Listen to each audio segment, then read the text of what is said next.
Hello, boyos. Hello, boyos. Rich Boy J here back with another video, and this is another episode of Your Questions Answered. If you're not familiar with it, Your Questions Answered is a Q&A series that I do here on this channel. If you want to see your questions answered in one of these videos, just leave in the comment section below. Make sure it's Lego, Star Wars, or Lego Stars related, and then check back next week to see if you made the cut. Very special thanks to LEGO MOC Talk for that intro. It's been a while since we've had one of those here on one of these videos, so I certainly appreciate that. It was very funny. I got quite the chuckle out of that. And if anyone else is interested in submitting an intro, it's very simple. Just send it to me as an unlisted YouTube video. Make sure it's appropriate for one of these videos. It can be funny. It can be something just promoting your creativity. I don't care.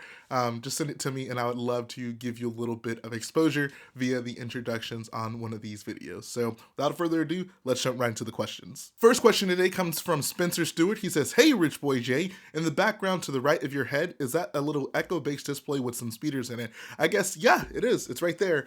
A lot of people honestly don't really know about that MOC, in my opinion. I feel it's one of my lesser known MOCs, but I had a ton of fun making it. It's a little echo-based vignette, got two little cutouts of the little speeder base, got some X-Wings in there, got Snow Speeder as well, and it was a really fun time making it. It's probably one of my favorite MOCs just because, one, it can fit literally on a shelf. It's one of the smaller MOCs that I've done, but two, there's so many scenes in it. If you guys go check out the video I did on it, you can not only see the front side, but also the back side has like a few different rooms of recognizable things from Echo Base. So I definitely urge you guys to go check that out. It's one of my lesser known MOCs. Next question comes from RM All-Star 100. He says, "Keep up the good work, Jay. Sorry if you answered this already, but are you going to Brickworld Chicago?" Yes, I am. My convention schedule for this year is threefold. I'm going to Brick Fiesta in Austin, Texas. I'll be at Brickworld Chicago, and I'll also be at Brick Fair, Virginia. So you guys can catch me at either of those conventions. If you are able to go, I certainly urge you to do so. I co-sign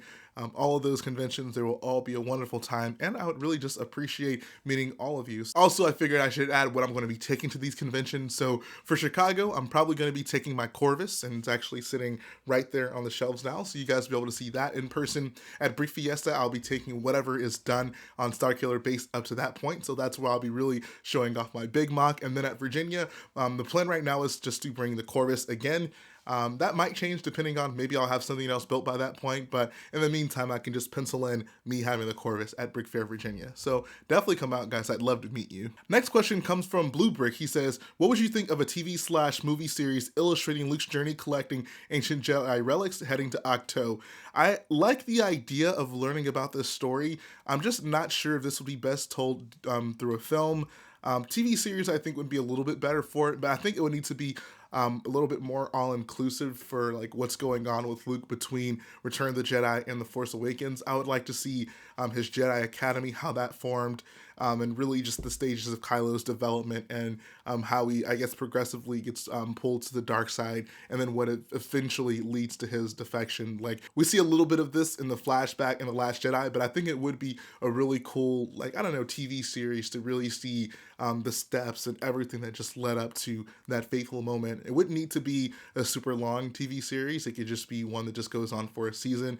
It really isn't that much time to fill, but I think it would be really cool to just get in a more clear, in-depth look of like Luke's internal struggle, Kylo's internal struggle, what may have been also going on with Han Solo at the time. I mean, I don't know, those actors are around at this point. It would be cool to get some more stories with them involved before they eventually can't play those characters anymore. I think that's a good question for the comment section. Do you guys think that this would make a good TV series? Would you prefer to see it in movie form? Are you interested in these stories at all? Definitely let me know in the comment section below. Next question comes from Ben McLennan. He says, "Would you ever consider designing your own vehicle MOC, or are you planning on sticking to plants?"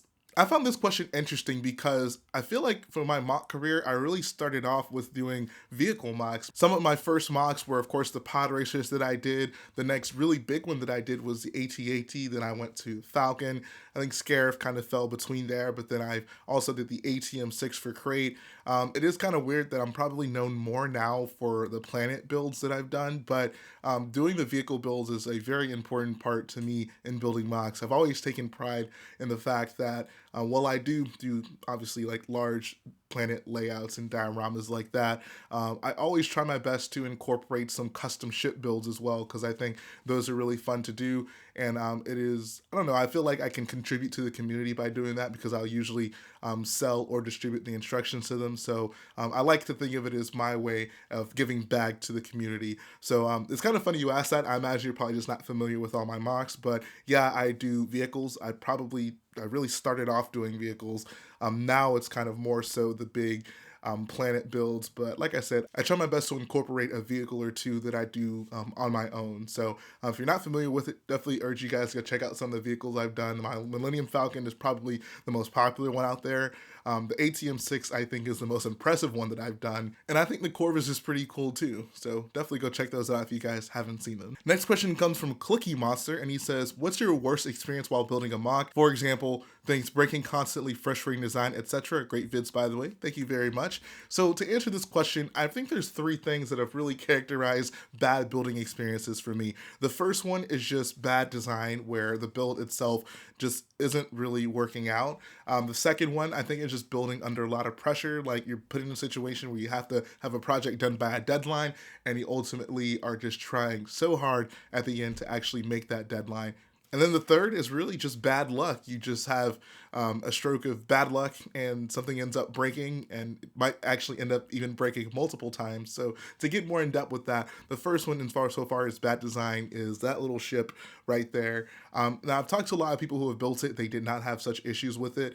But whenever we took that mock to Brick Fiesta, I think in 2017, to display it in our Scarif mock, that thing was such a pain to put back together. And I'll admit it is probably most likely our fault, because of the way that we tried to quickly disassemble certain chunks of it to make it a little bit easier to travel with. And then once we got to that convention, it was just so incredibly difficult to get back together. It was the definition of one of those builds where you put one side in and then you put the other side in, and then the other side pops out, and vice versa. And it just kept happening. It took us almost 2 hours to finally get that thing back together, and it really wasn't even disassembled that much. The second one, in regards to just building to a deadline, I find myself under these circumstances quite a bit, unfortunately. For example, whenever we were doing the Scarif mock, we were under such a time crunch. We built that entire mock basically in 2 months, which meant that we had a lot of building to do. I was basically just building nonstop, trying to get that thing prepared for Brick Fiesta. I think it turned out pretty well, but it was a very stressful building environment. Crate had a similar scenario. I think Crate was a little bit better because we had Brick Wiz over, as well as John Cena over, who were helping us work on it. So it was a mostly fun experience, but there was certainly still a lot of that pressure that came along with it. And then finally, there's just bad luck that can happen with a mock. You can build it really well, but you might just accidentally drop it. You might be in a vehicle like I was at one point and have to slam on the brakes to avoid something, and then the entire mock just flies to the front of the car. One of the probably more notable ones that I went through is actually when I was designing Gasgano's Pod Racer. Basically, it was kind of a construction that I built where it was very difficult to get together. So it was kind of like part one, where the design just really wasn't great and it all coming together. It was also one of those cases where you put one side in, the other side pops out, and then you put the other side back in, then the opposite side would still pop out. And that just kept happening with it. And I remember it took me an hour to build what was probably a 15-minute build, just because of the fragility of it. And I finished, and I sat it in front of me, and I was just so happy. And I moved on to work on another one of the pod racers, and then it literally just fell off the table right in front of me. So I had to start all over and rebuild the thing. So that was not fun at all. But I don't know. I feel like it's moments like that that really make you appreciate whenever you do get something built. I mean, Lego building is fun, but it's not always going to be easy. It's not always going to be very straightforward. And I think there are these challenges that we kind of go through as builders that make us better builders, and make the end goal that much more satisfying. Let me know in the comment section also, what are some bad building experiences you guys may have had with mocks? Next question comes from Frank's Fantastic Builds. He says, hey Jay, great videos. What mock are you waiting on someone to make from Star Wars? This is a really good question. So I like to interpret this question as mocks that I don't really see myself getting around to, but things that I would love to see other people tackle. One of the notable ones that comes up to my mind is definitely a Resistance A-Wing. I think Jarek has a really really nice Rebel A-Wing, but I would really like to see someone kind of do a mock of the Resistance A-Wing along those lines. Another mock I'm just dying to see someone actually complete is a like UCS First Order Star Destroyer. I've seen a few out there. The best one that I've seen that is actually completed, the builder made it black for whatever reason, so that kind of turned me off of it. And then there's another guy I've been keeping up with on Flickr who's currently working on one.